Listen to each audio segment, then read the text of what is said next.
Qu'ils soient entourés d'une couche importante de masse grasse ou saillants et dessinés, nos abdominaux nous préoccupent. Comment les dessiner? Par où commencer pour les voir? À quoi servent-ils? La vidéo que je te propose aujourd'hui a pour mission de t'expliquer d'un point de vue anatomique et biomécanique comment fonctionnent ces abdominaux, pourquoi ils sont si importants, tout en te montrant une série d'exercices pour les développer. La science a mis en évidence, notamment via les travaux du professeur McGill, que les vertèbres ne sont pas équipées pour subir des mouvements de flexion-extension à répétition, surtout lorsque le dos est contraint à une charge. Ces mouvements sont encore plus néfastes pour le dos si ceux-ci sont associés à des rotations ou torsions de buste. Attention cependant, il est important de nuancer. Un corps entraîné à ce genre de mouvement présente une plus haute résistance à la douleur ainsi qu'au risque de blessure. Cependant, ces mouvements restent néanmoins plus à risque que les autres. Le principal des abdominaux est la stabilisation ainsi que la protection de la colonne vertébrale et principalement du rachis lombaire. Cette partie du dos qui est en fait le bas de la colonne vertébrale et qui permet au corps de faire des mouvements de rotation, de flexion et d'extension et de torsion. Il donne également la force pour se tenir debout, marcher et porter des charges. Ainsi, une sangle abdominale bien développée va permettre de protéger le tronc lors de toutes les activités du quotidien. J'insiste donc sur le fait que les abdominaux sont principalement prévus pour stabiliser le tronc avant de pouvoir créer du mouvement. Deuxièmement, les abdominaux jouent un rôle prépondérant dans la stabilité du bassin. Même si le lien ne semble pas direct, un bassin stable va permettre de diminuer le risque de blessures musculaires au niveau des membres inférieurs. Lorsque les abdominaux ne sont pas assez forts, les muscles des membres inférieurs et notamment les ischio-jambiers et les adducteurs doivent compenser les lacunes de ces abdominaux. Lorsque les contraintes deviennent trop importantes, le muscle lâche et c'est la blessure. Les muscles abdominaux participent directement au maintien de la posture ainsi qu'à l'autograndissement. Cette position qui nous permet d'éviter d'enrouler le haut du dos et nous tenir bien droit, bien allongé. De plus, les abdominaux sont prépondérants dans le transfert des forces entre les membres inférieurs et supérieurs. Ainsi, le lanceur de javelot qui propulse son engin le plus loin possible va dans un premier temps générer de la force au niveau des membres inférieurs. Grâce à son bon gainage abdominal, cette force va être transférée des jambes vers le bras lanceur. Ainsi, des abdominaux solides et gainés augmentent les performances sportives en permettant de lancer et donc chuter plus fort, de sauter plus haut ou encore de changer de direction de manière plus rapide. Le rôle des abdominaux n'est pas uniquement de générer de la force, mais aussi de bien la transmettre. Enfin, l'aspect esthétique, bien que très subjectif, n'est pas négligeable.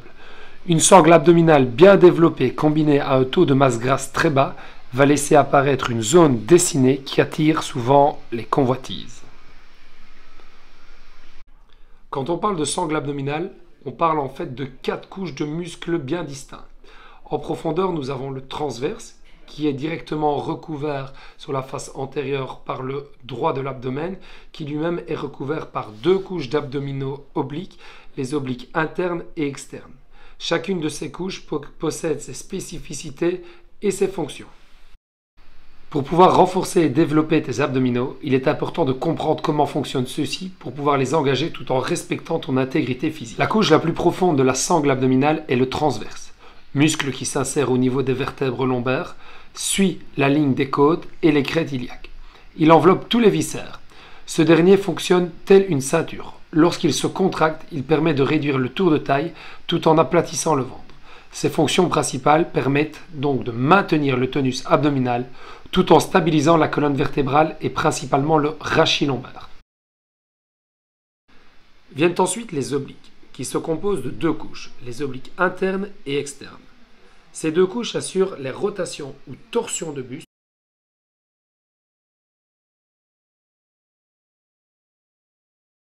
ainsi que les inclinaisons latérales. Ils assistent également le droit de l'abdomen dans la stabilisation de la colonne ainsi que lors des rétroversions. Bien qu'ils permettent des mouvements de tronc, le rôle principal est de stabiliser le buste dans un plan transversal en évitant les mouvements de rotation ainsi que dans un plan frontal en empêchant les mouvements d'inclinaison.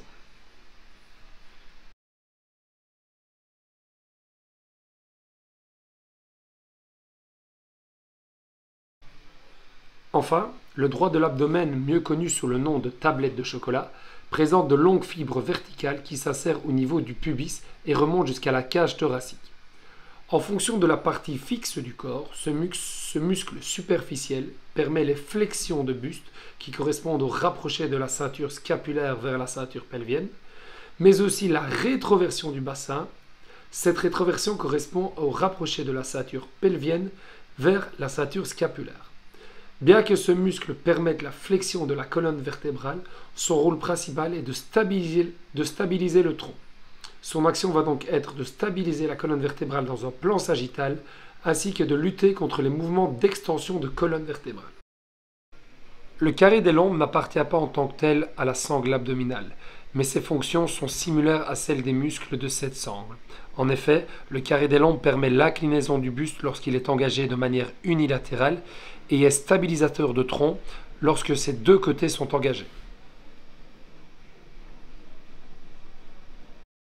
Mais n'oublions pas le périnée ni le diaphragme.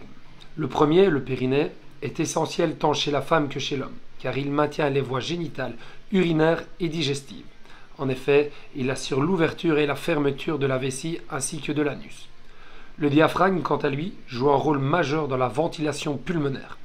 En effet, sa contraction assure l'expansion de la cage thoracique et crée une dépression dans les poumons, entraînant ainsi une entrée d'air ou l'aspiration.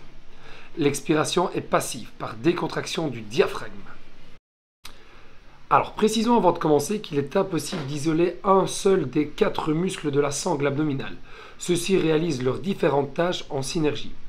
N'oublie pas non plus que tes abdominaux ont pour rôle fonctionnel de stabiliser le corps et ce dans les 3 plans, le plan sagittal, frontal et transversal.